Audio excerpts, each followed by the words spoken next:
귀한 찬양을 하나님께서 받으실 줄로 믿습니다. 우리 한번 따라하도록 하겠습니다. 너는 내 것이라. 우리 옆에 계신 분에게 고백하겠습니다. 너는 내 것이라.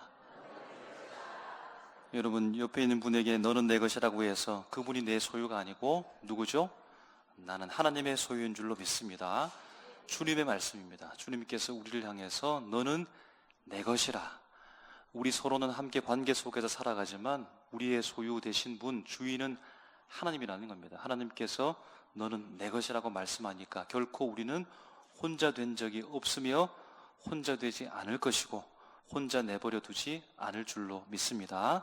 주님과 늘 함께 늘 동행하셔서 승리하시는 우리 모두가 되시기를 주님의 이름으로 축복합니다.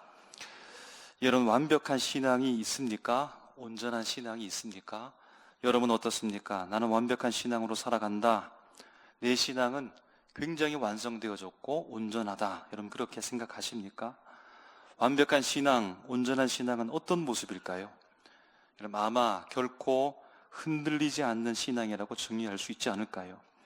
여호수아 1장 7절 말씀에 보면 하나님께서 모세를 통해서 너에게 주었던 그 율법의 말씀을 주야로 묵상하면서 좌로나 우로나 치우치지 말고 꼿꼿하게 정도의 길로 바로 걸어가라 라고 말씀하고 있습니다. 어떤 풍파가 온다 할지라도 좀처럼 흔들리지 않는 신앙, 곧은 길로 가는 신앙, 수만 갈래 곁길이 있다 할지라도 그런 유혹에 빠지지 아니하고 바른 길, 정도의 길로 가는 신앙의 삶, 그럼 그 삶을 보고서 온전한 신앙, 완벽한 신앙이라고 여러분 말할 수 있을까요?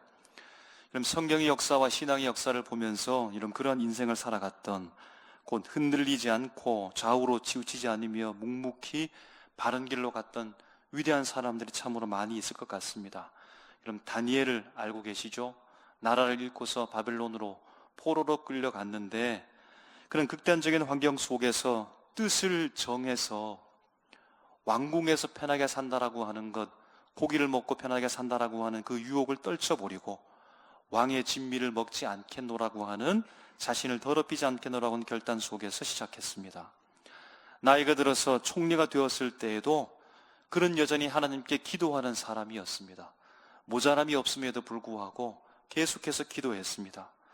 하나님께 기도하면 바벨론 신 외에, 왕 외에 다른 신에게, 다른 왕에게 구하고 기도하면 그를 사자굴에 던질 것이다라고 하는 이런 그 도장을, 왕의 도장이 찍혔음에도 불구하고 알았던 다니엘이지만 전에 하던 대로 예루살렘을 향하여 열린 창문을 향해 하나님 앞에 하루 3번씩 그는 기도했습니다. 죽음의 위협 앞에서도 좌우로 치우치지 않고 기도의 정도를 걸어갔습니다. 신앙의 정도를 걸어갔던 대표적인 인물이 바로 다니엘이라고 할 수 있겠습니다. 여러분 세례요한 아시죠? 부정적으로 보게 되어지면 고지식한 사람 같지만 그러나 그에게 한 가지 분명한 사명이 있었습니다. 그의 삶 속에서, 사역 속에서 그는 그 목적이 자신을 증명하기 위한 사역의 방향이 아니라 오로지 광야에서 낙타 토롯을 입고 메뚜기와 석청을 먹으며 오실 메시아의 길을 예비하려고 했던 한 가지 사명에만 집중했던 인물입니다. 분봉왕 헤롯 안디바의 불의한 범죄를 보고서 그 권력 앞에서 고개 숙이지 아니하고 타협하지 아니하고 직언을 쏟아냈던 사람, 세상의 권력과 유혹 앞에서도 한치 흔들림 없이 예언자의 바른 길, 정도의 길로 걸어갔던 사람이 바로 세례 요한이라고 할 수 있겠습니다. 여러분 어제는 8.15 광복절이었죠. 주기철 목사님이 생각나지 않습니까? 일제강점기 신사참배의 이 거대한 압박 속에서도 오직 일사각오의 정신으로 하나님 한 분 외에 다른 신에게 나는 절대로 절할 수 없다라고 하는 굳은 신념을 가지고서 신앙의 지조를 지켰던 분이죠. 주기철 목사님은 그 못 박힌 송판 위를 걸어가는 잔혹한 고문과 5년간의 옥고를 묵묵히 치러냈습니다. 해방을 눈앞에 두고서 옥중에서 순교하기까지 세상의 날카로운 칼날 앞에서도 그리스도를 향한 정절을 지키면서 신앙의 정도를 꼿꼿하게 걸어갔던 분으로 우리는 잘 알고 있습니다. 그렇다면 이제 우리에게 질문합니다. 우리는 온전한 신앙의 소유자입니까? 완벽한 신앙의 소유자입니까? 걸어가도 좌우로 치우치지 아니하고 이 세상의 유혹과 고난 앞에서도 결코 흔들리지 않는 믿음으로 여러분 잘 살아가고 있는 믿음의 사람이 맞습니까? 저를 포함해서 수많은 사람들은 작은 바람에도 흔들리죠. 물질과 건강의 위기 앞에서 좌우로 치우칩니다. 이리 갔다 저리 갔다. 여러분 그렇게 살아가는 삶의 모습이 우리의 현실이라고 볼 수 있겠습니다. 여러분 어떻게 하면 우리의 신앙이 흔들리지 않을 수 있을까요? 이 거친 세상에서, 바람 많은 세상에서 어떻게 하면 정도의 길로 여러분 걸어갈 수 있을까요?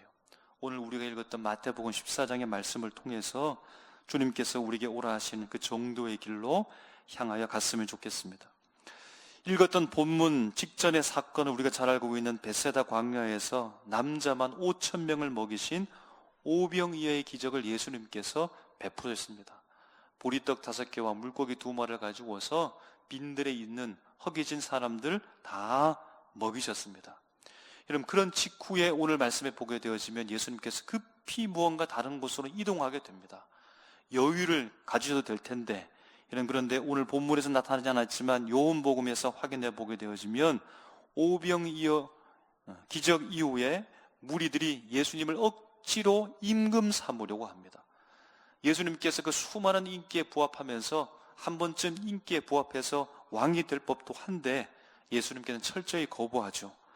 예수님의 제자들이 세상의 어떤 영광과 정치적 메시아주의에 물들지 않도록 그들을 강권해서 배를 태워서 저 건너편으로 보내신 이후에 예수님께서는 홀로 산으로 올라가서 기도하기 시작합니다. 이런 주님의 마음은 어땠을까요? 빈들의 하루 종일 예수님의 하나님에 대한 말씀을 듣고 있었던 그들이 먹고 배부른 이후에 주님 제가 주님을 믿고 하나님의 나라를 위해서 헌신하겠습니다, 살겠습니다라고 고백하면 좋겠는데 예수님을 붙잡아가지고 억지로 왕 삼으려고 했던 이 상황 속에서 예수님은 어떤 마음이었을까요? 어떤 복잡한 심령이었을까요? 여러분 그렇게 바다 한가운데 떠돌고 있는 제자들의 배 역풍을 만났을까요? 밤 사경 즈음에 새벽 3시에서 6시 사이입니다. 가장 칠흑 같은 어둠이 짙었을 때에 초저녁이었을까요? 늦은 저녁이었을까요? 그때부터 배를 타서 그럼 그 바다 한가운데 밤 사경 새벽 6시에서 3시에서 6시 사이에서 그렇게 지친 그 시점에 예수님께서 바다 위를 걸어가서 제자들을 만나는 순간이 오늘 본문의 사건이라고 할 수 있겠습니다. 그럼 처음에 제자들은 바다 위를 걸어오시는 예수님을 바라보면서 유령인가 두려워합니다. 소리를 지릅니다. 예수님께서 말씀하십니다. 안심하라, 안심하라. 내니 두려워하지 말라. 안심하라, 내니 두려워하지 말라. 베드로가 그 소리를 듣고서 먼저 나서죠. 주여, 만일 주님이라고 한다면 나를 명하사 물 위로 오라고 하십시오. 예수님께서 한치 망설임도 없이 오라라고 하십니다. 베드로도 거기에 부합해서 물로 뛰어내리죠. 예수님께로 걸어가기 시작하는 겁니다.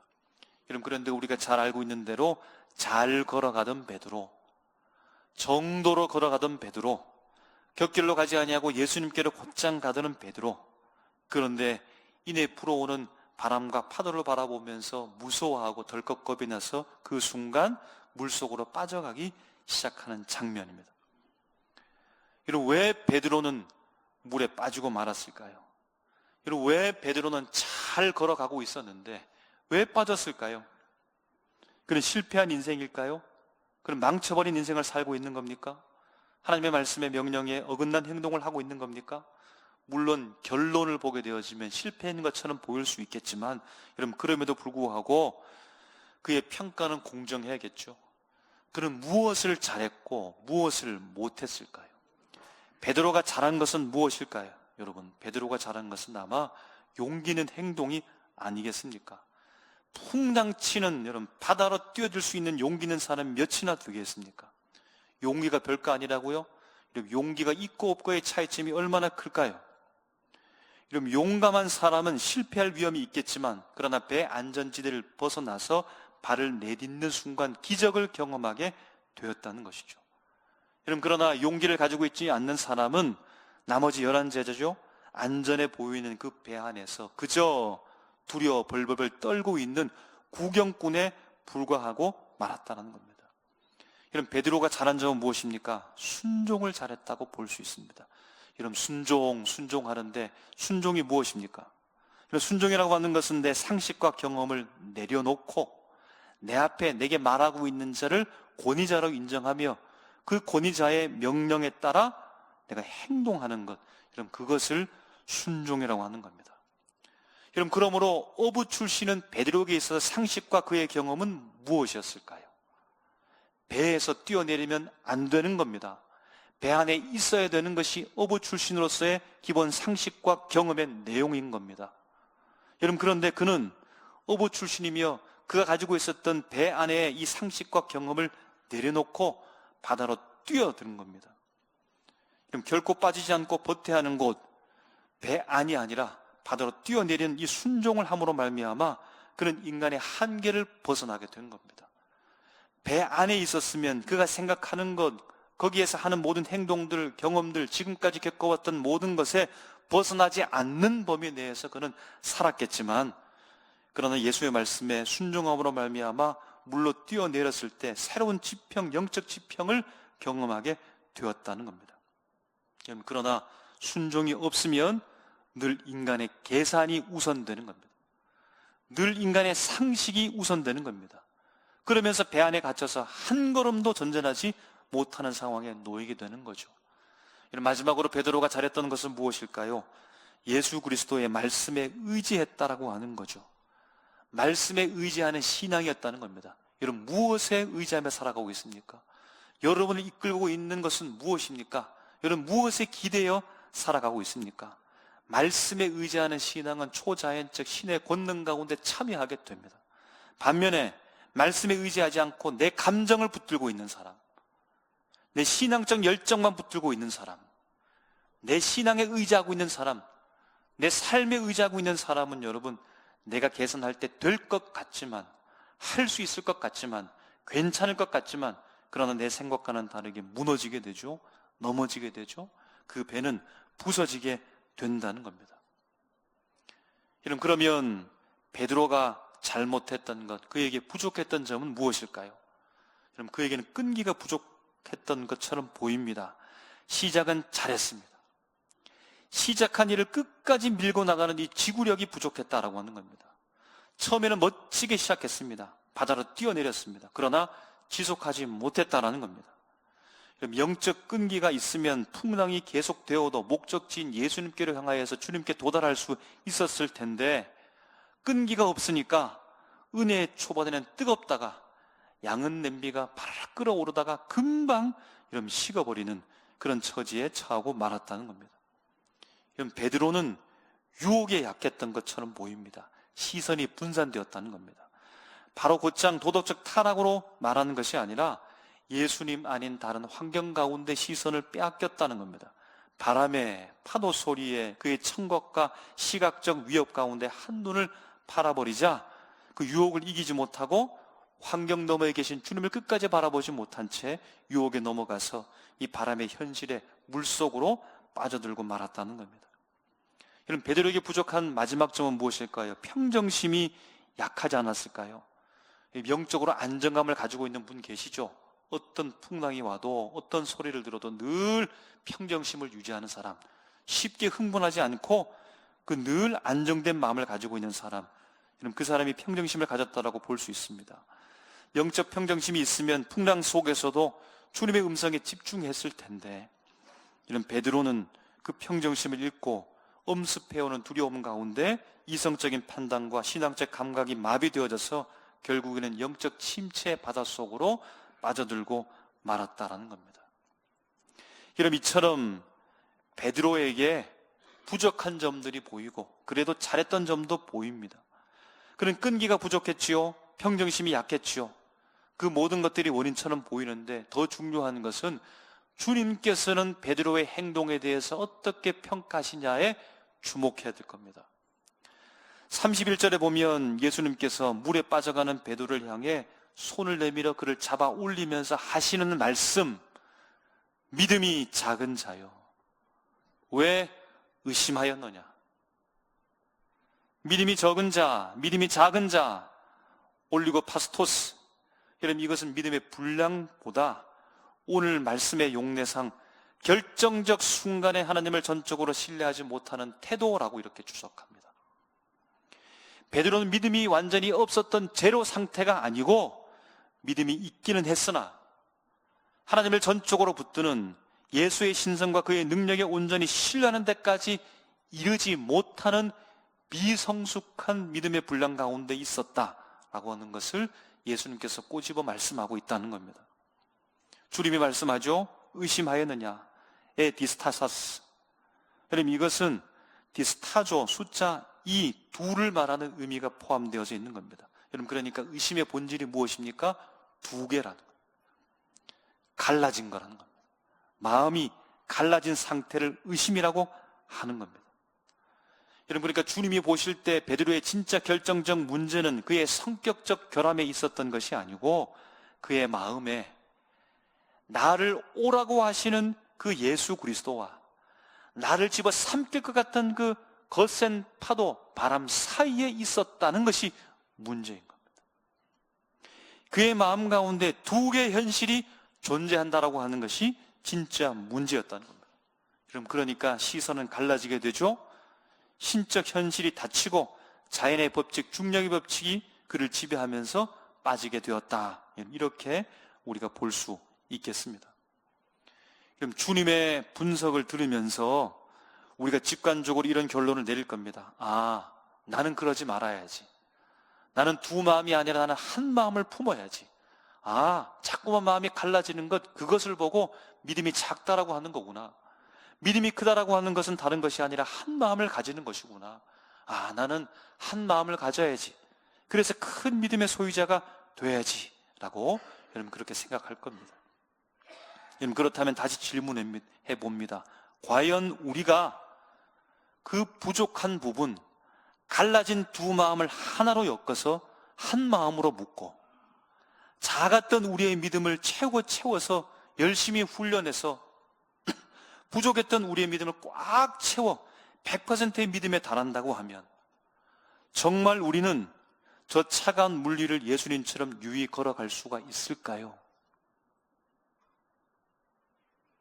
우리의 신앙과 상식, 경험을 그리고 물리적 법칙으로 볼 때 인간이 물 위를 걸을 수 있을까요? 어떻게 대답해야 됩니까? 절대 불가능합니다 라고 말하면 여러분 믿음이 없는 말입니까? 믿음이 커진다고 해서 여러분 중력의 법칙이 소멸하는 것이 맞습니까? 내 믿음을 채우면 이 자연 법칙이 내게 허용하지 않고 내게는 예외적인 존재로서 나는 살아간다. 여러분 그렇게 되는 것이 맞습니까?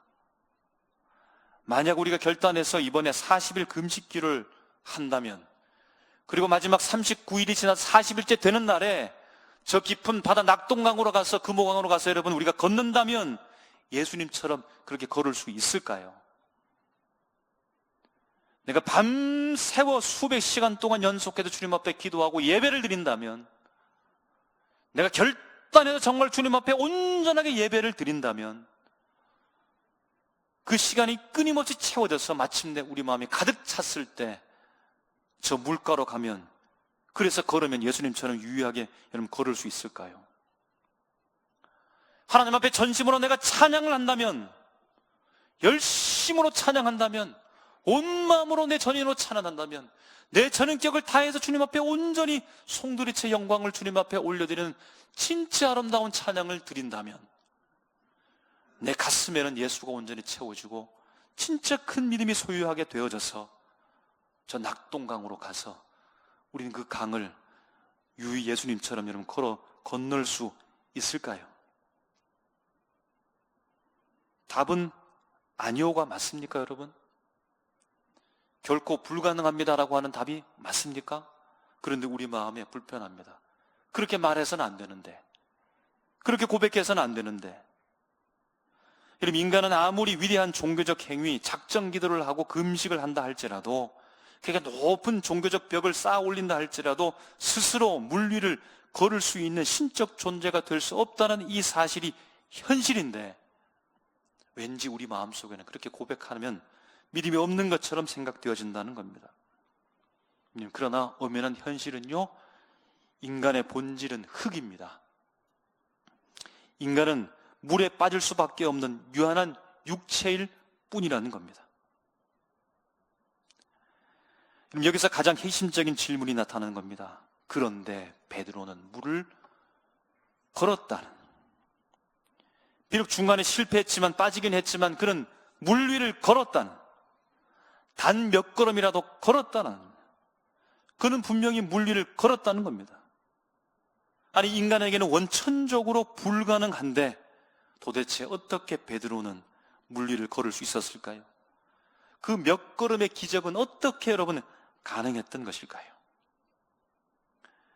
그럼 이 질문에 대해서 28절과 29절을 봅니다. 그럼 베드로의 대단한 영성이나 종교적 결단에 그 원인이 있는 겁니까? 28절에서 베드로는 예수님께 말씀합니다. 주님, 나를 물 위로 걷게 하소서라고 말하고 있습니까? 여러분 잘 보십시오. 주님, 나를 물 위로 걷게 하소서, 내가 지금 기적의 사람이 되게 하소서라고 여러분 이렇게 요청하고 있습니까? 그럼 단어 하나, 문장 하나가 틀려서는 안 됩니다.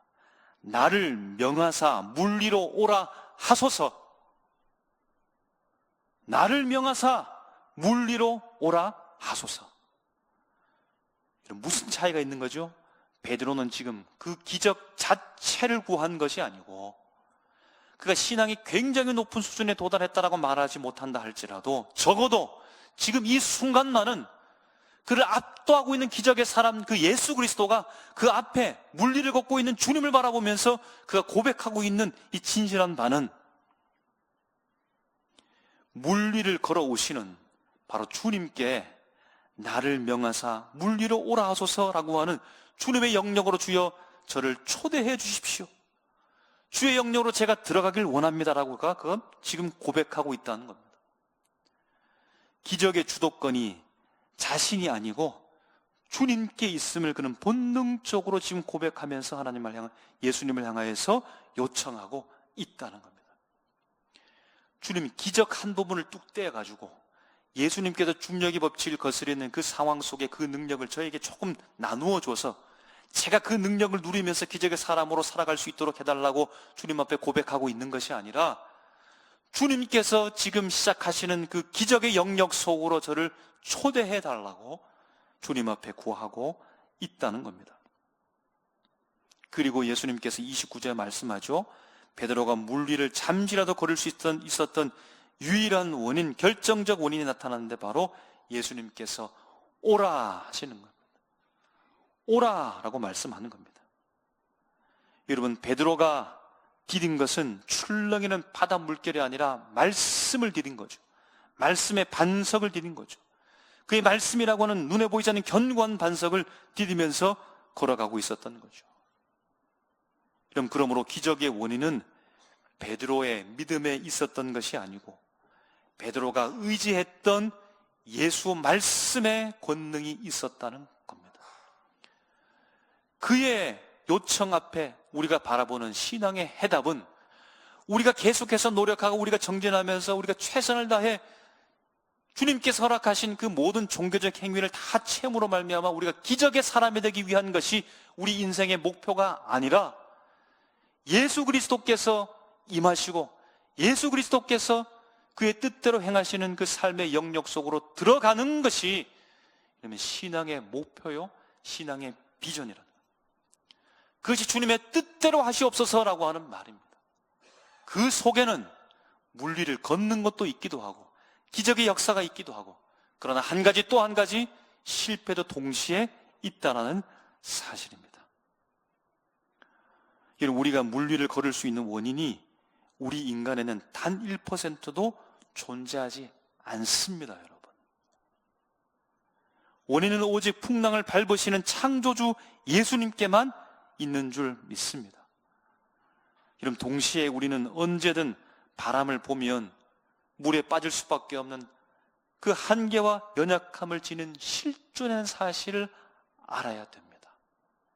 내가 기도하면, 내가 찬양하면, 내가 말씀을 보면 종교적 행위로서 내가 모든 부분에 훈련을 받고 더 정진하게 되어지면 내 기적이 하나씩 하나씩 채워지는 것이 아니라 내 실존이 무엇인가를 철저하게 바라볼 수 있게 된다는 겁니다. 내가 얼마나 죄인이며 얼마나 부족하며 얼마나 연약하며 나 자신이 흙이라는 사실을 발견하게 되고, 오직 주만이 나를 물 위로 걷게 할 수 있으며 주님의 손을 잡을 수밖에 없는 존재라는 사실을 우리가 깨닫게 된다는 겁니다. 우리는 평생 다니엘, 세례요한, 주기철 목사님처럼 꼿꼿하게 좌우로 치우치지 않는 완벽한 신앙인으로 여러분 그렇게 살기를 꿈꾸지만 정작 우리의 삶의 현실은 베드로죠. 베드로입니다. 늘 걷다가 빠지고 늘 의심하고 무서워서 비명을 지르는 베드로에 가까운 인생을 우리가 살아가고 있지 않습니까? 사랑하는 삼일교회 성도 여러분, 주님이 원하시는 완벽한 신앙은 무엇입니까? 한치의 오차도 없이 결코 흔들리지 않는 초인간이 되는, 여러분 그것을 바라는 것이 아닌 것이죠. 내 연약함을 아는 자, 언제든 빠질 수 있다라고 하는 존재라는 사실을 인정하는 자, 그럼에도 불구하고 예수의 소리를 가장 크게 듣고 배 밖으로 나가는 자, 내 상식과 경험에 의지하지 않고 배 안에 머물지 않고 주 예수 그리스도께서 오라고 말씀하시면 그곳으로 나갈 수 있는 용기가 있는 자, 주여 내가 능력 있는 사람이 되게 하여 주시옵소서라고 그렇게 내 능력을 채우는 사람이 아니라 주의 신앙의 영역 속에 영혼, 그 영성 속으로 주님 저를 초대하여 주시옵소서, 주님의 뜻 가운데로 저를 인도하여 달라고 기도하는 사람, 그것이 바로 우리가 가야 될 신앙의 여정인 줄로 믿습니다. 주님의 말씀만을 끝까지 응시하면, 여러분 그러면 잠시라도 기적을 경험합니다. 여러분 잠시라도 물에 빠지지 않는, 잠시라도 걸을 수 있는 그 권능을 누구는 못 봐도 우리는 경험하는 겁니다. 이런 맛본 사람과 맛보지 못한 사람은 하늘과 땅의 차이인 겁니다. 경험한 사람과 경험하지 못한 사람은 하늘과 땅의 차이인 겁니다. 그 경험을 한 사람은 경험을 바라보며 오늘도 정진하지만, 그 경험이 무엇인지 알지 못하는 사람, 그 맛이 무엇인 줄 알지 못한 사람은 어디로 가야 될지도 알지 못한 채 이런 배 안에만 머물러 있게 된다는 겁니다. 그러므로 물에 빠진 것이 실패가 아니라 주님이 내 손을 잡은 것이 신앙의 사실을 깨닫게 되는 순간이라는 겁니다. 내가 위대해서 걷는 게 아닙니다. 주님이 붙드셔서 걷는 것입니다. 설령 우리의 시선이 빼앗겨서 의심의 바다에 빠져든다 할지라도 이런 그 순간 주님께서 우리의 손을 잡아줄 줄로 믿습니다. 그러므로 주의 명령 앞에 밖으로 나가십시오. 배 밖으로 나가십시오. 거센 풍랑, 바람, 염려, 건강, 물질의 위기, 우리를 엄습해 올 수 있습니다. 빠질 수도 있습니다. 그러나 그것을 보지 않으려고 노력하고 주님의 말씀에 주목하십시오. 오라! 라고 하시는 그 주님의 음성 앞에 발걸음을 내디디게 되어질 때에 비록 환경을 흔들릴 때 할지라도 우리를 걷게 하신 주님을 경험하게 될 줄로 믿습니다. 그 파도를 나와 함께 건너가시는 그 주님을 경험하게 되는 줄로 믿습니다. 주님과 함께 흔들리는 이 세상 바다 속에서도 당당히 주님의 손을 붙잡고 빠져도 괜찮습니다. 넘어져도 괜찮습니다. 허덕여도 괜찮습니다. 주님께 손을 내미시고 주님은 반드시 우리 손을 잡을 것이고, 그것이 바로 신앙생활이라는 사실을 깨닫고 오늘 이 말씀대로 살아가는 복을 누리는 우리 모두가 되시기를 주님의 이름으로 축복합니다. 기도하겠습니다.